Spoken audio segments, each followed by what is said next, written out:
بلغ العلا بكماله كشف الدجى بجماله حسنت جميع خصاله صلوا عليه وآله. আসসালামু আলাইকুম ওয়া রাহমাতুল্লাহি ওয়া বারাকাতুহু। আলহামদুলিল্লাহি রাব্বিল আলামিন ওয়াসসালাতু ওয়াসসালামু আলা সাইয়্যিদিল আমবিয়া ওয়াল মুরসালিন নবিয়িনা মুহাম্মদ ওয়া আলা আলিহি ওয়া সাহবিহিল মায়ামিন ওয়া বা'দ। দর্শক মণ্ডলী, আপনাদের সকলকে আন্তরিক অভিনন্দন জানাচ্ছি বাংলাদেশ টেলিভিশনের ইসলামী আদর্শ ও চেতনা ভিত্তিক অনুষ্ঠান ধর্ম ও জীবনে। আপনাদের সঙ্গে আছি আমি মুফতি আল আমিন খান। দর্শক, আজকের এই সুন্দর অনুষ্ঠানে অতিথি হিসেবে রয়েছেন বাংলাদেশের দুজন খ্যাতিমান আলেমে দ্বীন।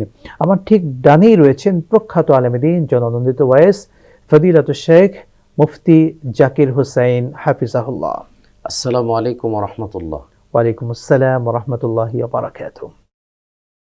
দর্শক মণ্ডলী, এই সুন্দর অনুষ্ঠানে রয়েছেন আরও একজন সম্মানিত অতিথি ফদিলাতুশ শেখ মুহতারাম মাওলানা আবু সাইদ খুদরি হাফিজাহুল্লাহ, সম্মানিত পরিচালক নাহদাতুল উম্মাহ মাদ্রাসা, ঢাকা। আসসালামু আলাইকুম ওয়া রাহমাতুল্লাহি ওয়া বারাকাতুহু। ওয়ালাইকুম আসসালাম ওয়া রাহমাতুল্লাহ। শেখ, আপনাদের দুজনকেই অভিনন্দন জানাচ্ছি আজকের আয়োজনে। দর্শক, আমরা অনুষ্ঠান শুরু করার পূর্বে মহাগ্রন্থ আল কুরআনুল কারীম থেকে রব্বে কারীমের আয়াতে কারীমার তেলাওয়াত শুনে আসি। আউযু বিল্লাহি মিনাশ শাইতানির রাজীম। বিসমিল্লাহির রহমানির রহিম।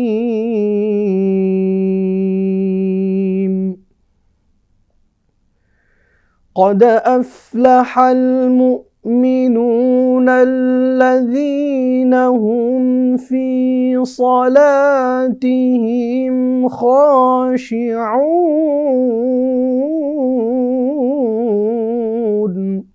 والذين هم عن اللغو معرضون والذين هم للزكاة فاعلون والذين هم لفروجهم حافظون إلا على أزواجهم أو ما ملكت أيمانهم فإنهم غير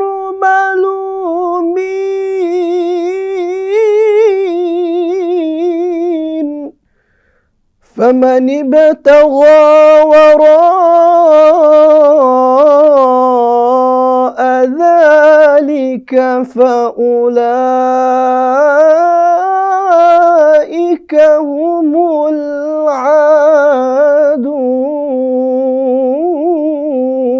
العادون والذين هم لأماناتهم وعهدهم راعون والذين هم على صلواتهم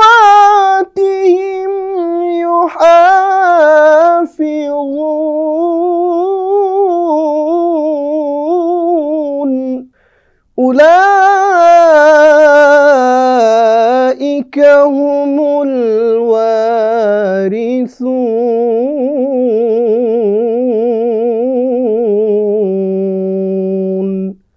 صدق الله العظيم।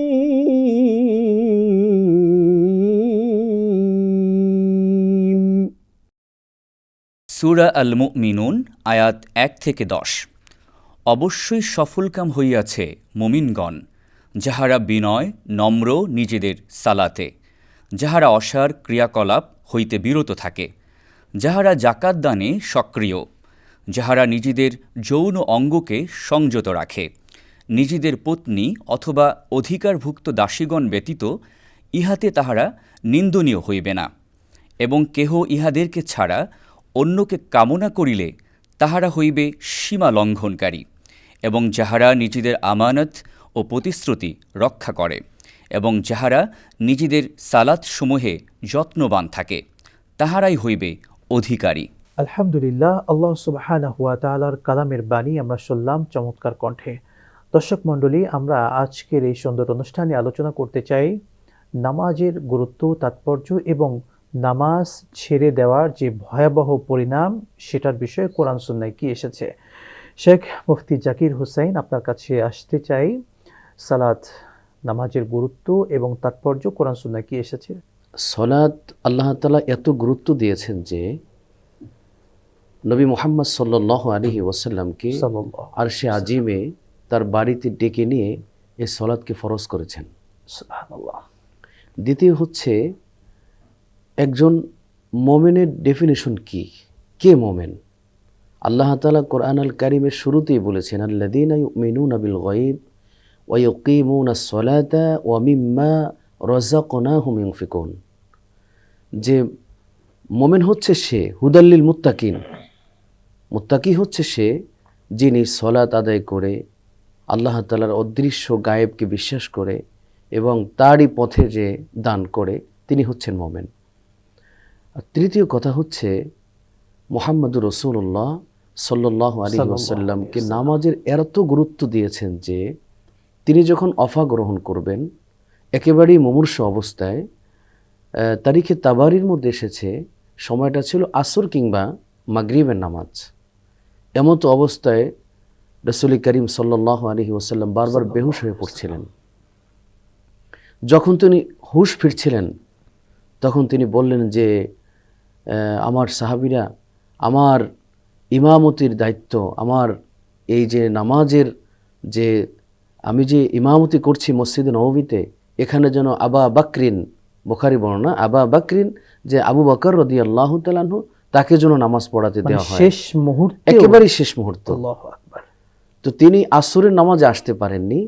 আসরের নামাজে একেবারেই সূর্য লাল হয়ে যাচ্ছে, এমতো অবস্থায় নবী করিম সাল্লাল্লাহু আলাইহি ওয়াসাল্লামকে আসতে না পেরে, তার দেখা না পেয়ে, তিনি যেহেতু মসজিদের ইমাম ছিলেন, তো সাহাবায়ে কেরাম অপেক্ষা করতে করতে করতে করতে এক পর্যায়ে আবু বকর রাদিয়াল্লাহু তাআলা আনহু তিনি আসরের জামাতের ইমামতি করছেন। আসরের পরে নবী করিম সাল্লাল্লাহু আলাইহি ওয়াসাল্লাম বারবার বেহুশ হয়ে পড়ছিলেন। এমতো অবস্থায় যখন তার হুঁশ ফেললেন, হুঁশ ফেরার পরে তিনি প্রথম যে কথাটা বলছেন যে সলাহ, আসসালাহ, তাকে আসসালাত, এটা বলার পরে তাকে ওযু করানো হলো। বুখারীর বর্ণনা যে আবু বকর এবং বেলাল রাদিয়াল্লাহু তাআলা আনহুর দুজনের কাঁধে ভর দিয়ে নবী করিম সাল্লাল্লাহু আলাইহি ওয়াসাল্লাম পা হিঁচড়ে, টেনে হিঁচড়ে, পাকে হিঁচড়ে দিয়ে তিনি মসজিদে এসেছেন। এসে তিনি আর নামাজ পড়াবেন যে এই অবস্থা তার ছিল না, ইমামতি করার অবস্থা ছিল না। শেষ পর্যন্ত আবু বকর রাদিয়াল্লাহু তাআলা আনহু নামাজ আদায় করলেন। নবী করিম সাল্লাল্লাহু আলাইহি ওয়াসাল্লাম বললেন যে, নামাজের পরে তিনি কেঁদে ফেললেন। কাঁদার পরে বললেন যে, আমি এরকম একটা জামাত, এরকম একটি জামাত প্রতিষ্ঠার জন্য আমি তায়েফ থেকে খন্দক, হুনাইন এবং আমার গোটা জীবন আমি এরকম একটা জামাতবদ্ধ হয়ে আমার পরে যে ইমামতি করবে, আমার উম্মতেরা সালাত আদায় করবে, এই দৃশ্য দেখে তিনি কেঁদে ফেলছেন। নবী করিম সাল্লাল্লাহু আলাইহি ওয়াসাল্লাম সালাতের উপর এত গুরুত্ব দিতেন। আমরা এই হাদিসটি জানি যে আরশে আজিমের মধ্যে, আরশে আজিমের ছায়ার নিচে ইল্লা দিল্লুহু, যে 7 শ্রেণীর ব্যক্তিরা ছায়া পাবে, তার মধ্যে আল ইমামুল আদিল ওয়া শাবুন নাশা ফি ইবাদাতিল্লাহ, এরপর ওয়ারাজুলুন কলবুহু মুআল্লাকুন বিল মাসাজিদ, যাদের অন্তরটা ইমামুল আদিল, যারা ন্যায়পরায়ণ বাদশা। তারপরে আপনার যুবক, সেই যুবক যে যুবক সেই ছোট্টকাল থেকে আল্লাহর দ্বীনের উপরে মজবুত ঈমান এনে তিনি আল্লাহর দ্বীনের জন্য তিনি কাজ করেছেন। আপনার কাছে আবারও আসবো। শেখ আবু সাঈদ খুদরি, আপনার কাছে আসতে চাই। সালাতের গুরুত্ব নিয়ে আমাদের সম্মানিত অতিথি অনেক কথা বললেন, কিন্তু এই সালাত আমরা যারা আদায় করি না, সালাত কিভাবে আদায় করতে হবে? এটা কি একাকী আদায় করা উত্তম, নাকি জামাতবদ্ধ হয়ে সালাত আদায় করা উত্তম? নামাজ কায়েমের ব্যাপারে বলা হয়েছে যে নামাজ যখন তিনি নিজে আদায় করবেন, তার পরিবার সহ আদায় করবেন, সংসারের অন্য সদস্যদের ভিতরে নামাজের প্রতিষ্ঠার ব্যাপারে তিনি কায়েমে মাকাম থাকবেন এবং তিনি এর ব্যাপারে গুরুত্ব দিবেন, তখনই সেটা নামাজ আকিমুস-সালাহ হবে। নামাজ শুধু নিজে আদায় করবেন এটা নয়, তাহলে হতো আদায়ুস-সালাহ, যেহেতু আকিমুস-সালাহ। আল্লাহ রাব্বুল আলামিন বলছেন ইন্নাস-সালাতা তানহা আনিল ফাহশাই ওয়াল মুনকার। এরপরে বলেছেন ওয়ালা যিকরুল্লাহি আকবার ওয়াল্লাহু ইয়া'লামু মা তাসনাউন।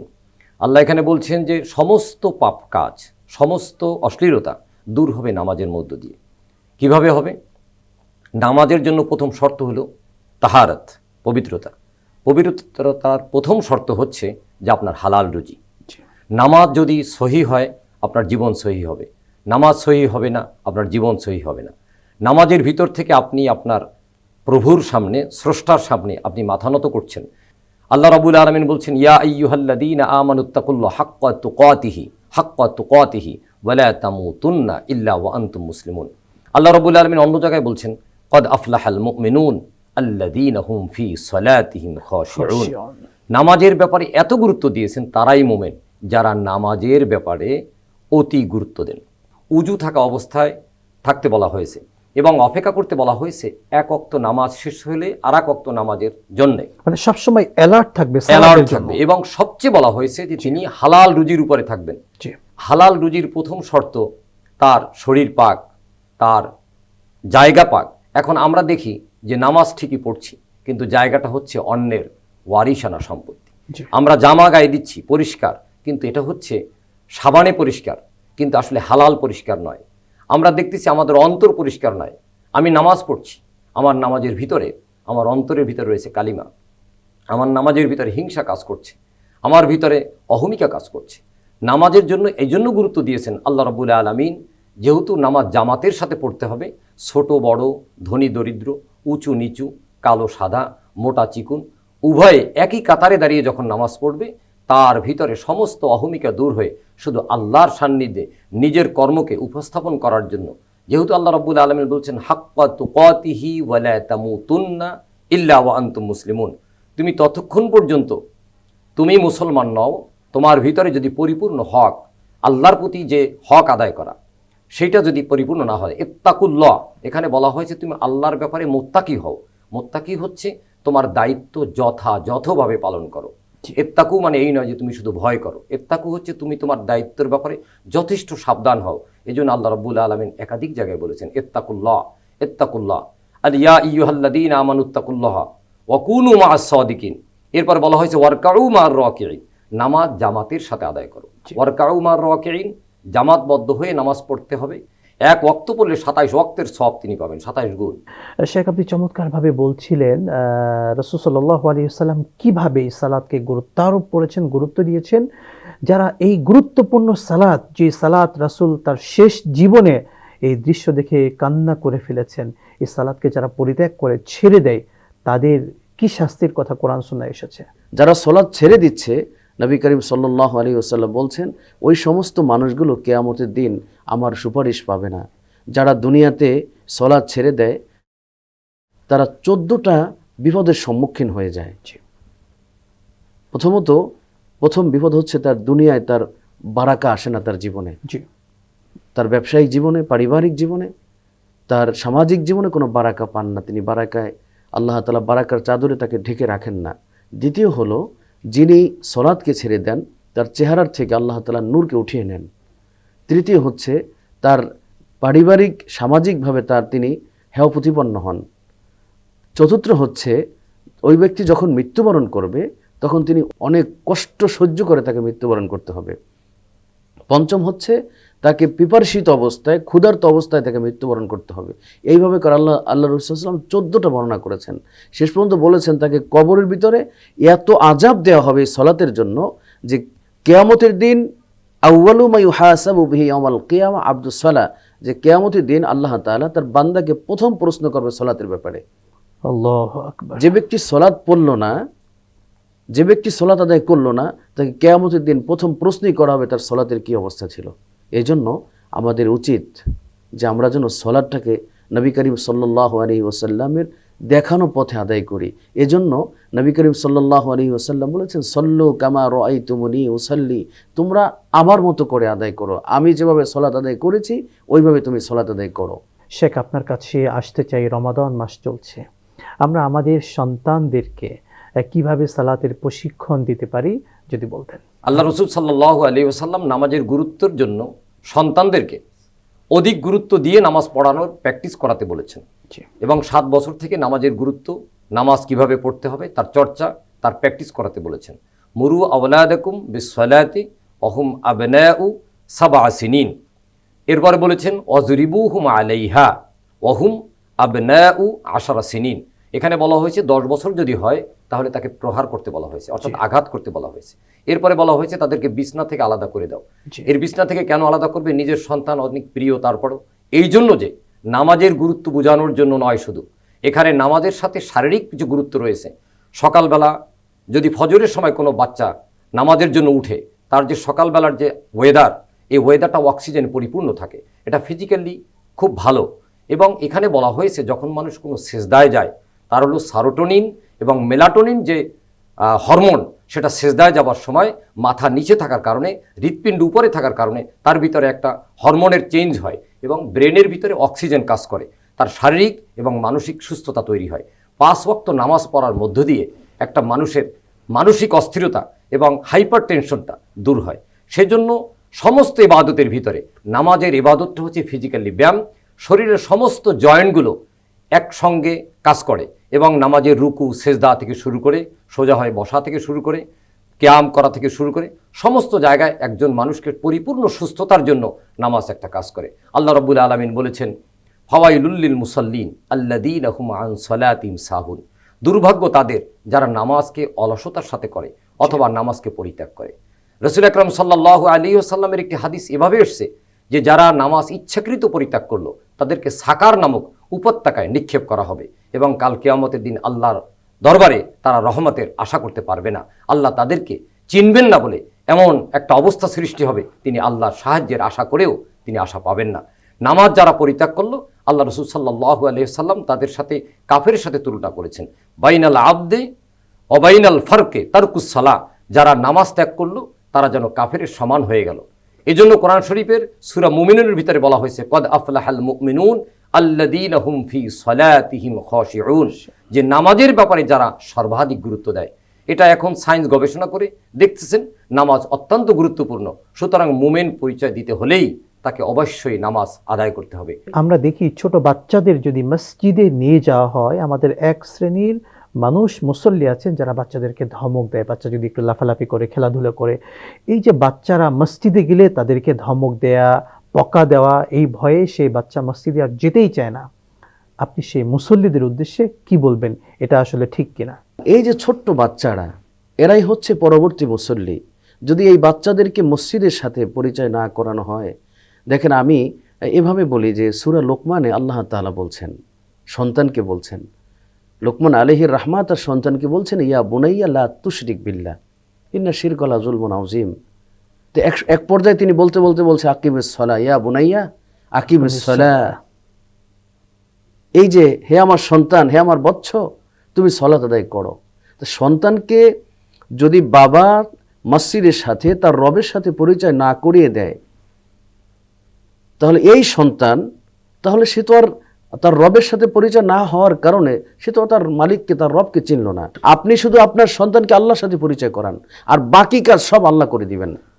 যেমন আজকের এই বাংলাদেশে আমাদের বৃদ্ধাশ্রম আছে। বিশ্বাস করুন, যদি আপনার সন্তানকে আপনি আল্লাহর সাথে পরিচয় করিয়ে দেন, তাহলে আপনার শেষ জীবনে বৃদ্ধাশ্রমে যেতে হবে না। দেখা যায় বাবা মৃত্যুবরণ করেছে, বাবার জানাজাটা পর্যন্ত কিভাবে পড়তে হয় কিংবা কিভাবে পড়াতে হয় এই জ্ঞানটুকু তাদের নেই। বাবা মা যদি সন্তানদেরকে সালাতের সঙ্গে পরিচয় করাতেন, নামাজি বানাতেন, ধরে ধরে মসজিদে নিয়ে যেতেন, জি, এই সন্তান কিন্তু আজকে এই পর্যায়ে যেত না। আল্লাহ আল্লাহ আল্লাহ। খুবই চমৎকার বলছিলেন শেখ। আপনার কাছে আসতে চাই। আমরা সালাত নিয়ে অনেক কথা শুনলাম, বিশেষ করে আমাদের মা বোনেরা, তারা সালাত আদায় করার জন্য নিজের ঘর উত্তম নাকি মসজিদে মেয়েদের জন্য নামাজ পড়াটা উত্তম, একটু বলতেন। সালাত আদায়ের জন্য যদি মসজিদে মহিলাদের বা নারীদেরকে আলাদা ব্যবস্থা থাকে সেরকম, তাহলে জামাতের সাথে সেটা শুক্রবার জুমা আদায় হতে পারে, যেহেতু জুমায় খুতবা হয়। যেহেতু আমাদের দেশে সেই ধরনের রাষ্ট্রীয় ব্যবস্থা বা মসজিদের ব্যবস্থা নেই, এজন্য নামাজের ব্যবস্থা মহিলাদের জন্য ঘরই উত্তম। এবং ওমর রাদিয়াল্লাহু তাআলা আনহু কোনো এক সময় তারাবির নামাজরত অবস্থায় মহিলাদের পিছনের কাতারে শব্দ শুনলেন, তখন তিনি এই হাদিসটি বর্ণনা করেছিলেন এভাবে যে মহিলাদেরকে মসজিদে আসার চেয়েও ঘরে উত্তম হবে, যেহেতু এখানে আসল উদ্দেশ্য ছিল নামাজ আদায় করা, কিন্তু নামাজ আদায়ের ভিতরে এখানে দেখা যাচ্ছে যে একটা গসিপিং তৈরি হচ্ছে, অর্থাৎ এক ধরনের ক্রাউডি, যেটাকে বলা হয় যে মানুষের ভিতরে কথা বলা এবং পিছন থেকে নামাজের যে সাউন্ডগুলো সেটা সামনের কাতারের নামাজে ডিস্টার্ব হচ্ছে। তো সেজন্যই বলা হয়েছে যে নারীদেরকে উত্তম জায়গা হচ্ছে ঘরে। তবে রাষ্ট্রীয়ভাবে যদি কোনো মসজিদ এরকম থাকে, যেটা আমাদের বাইতুল মোকাররমে রয়েছে, এরকম যদি কোনো মসজিদে ব্যবস্থা থাকে যে অজুখানা থেকে শুরু করে তাদের কেতাব পড়ার ব্যবস্থা, তাদেরকে সেখানে নামাজ পড়ার ব্যবস্থা, আলাদা অবশ্যই ব্যবস্থা থাকতে হবে, এবং সেটা রাষ্ট্র কর্তৃক হলে সবচেয়ে ভালো হয়, যেহেতু এখানে নিরাপত্তার ব্যাপারের সাথে পর্দার একটা ব্যাপার রয়েছে এবং সিকিউরিটির একটা ব্যাপার রয়েছে। রাষ্ট্র যদি সে দায়িত্ব নেয় তাহলে মসজিদে নামাজের জন্য ব্যবস্থা মেয়েদের থাকলে সেখানে মেয়েরা যেতে পারে। শেখ, আপনারা অত্যন্ত মূল্যবান সময়টুকু আমাদেরকে দিয়েছেন, বারাকাল্লাহু ফি হায়াত। দর্শক মণ্ডলী, বাংলাদেশ টেলিভিশনের জনপ্রিয় ইসলামিক শো ধর্ম ও জীবন থেকে আমরা আজকের মতো বিদায় নিচ্ছি।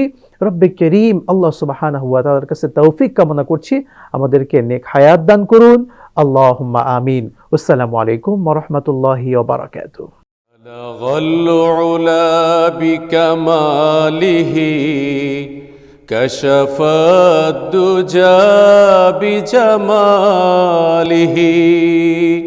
حسنت جميع خصاله صلوا عليه وآله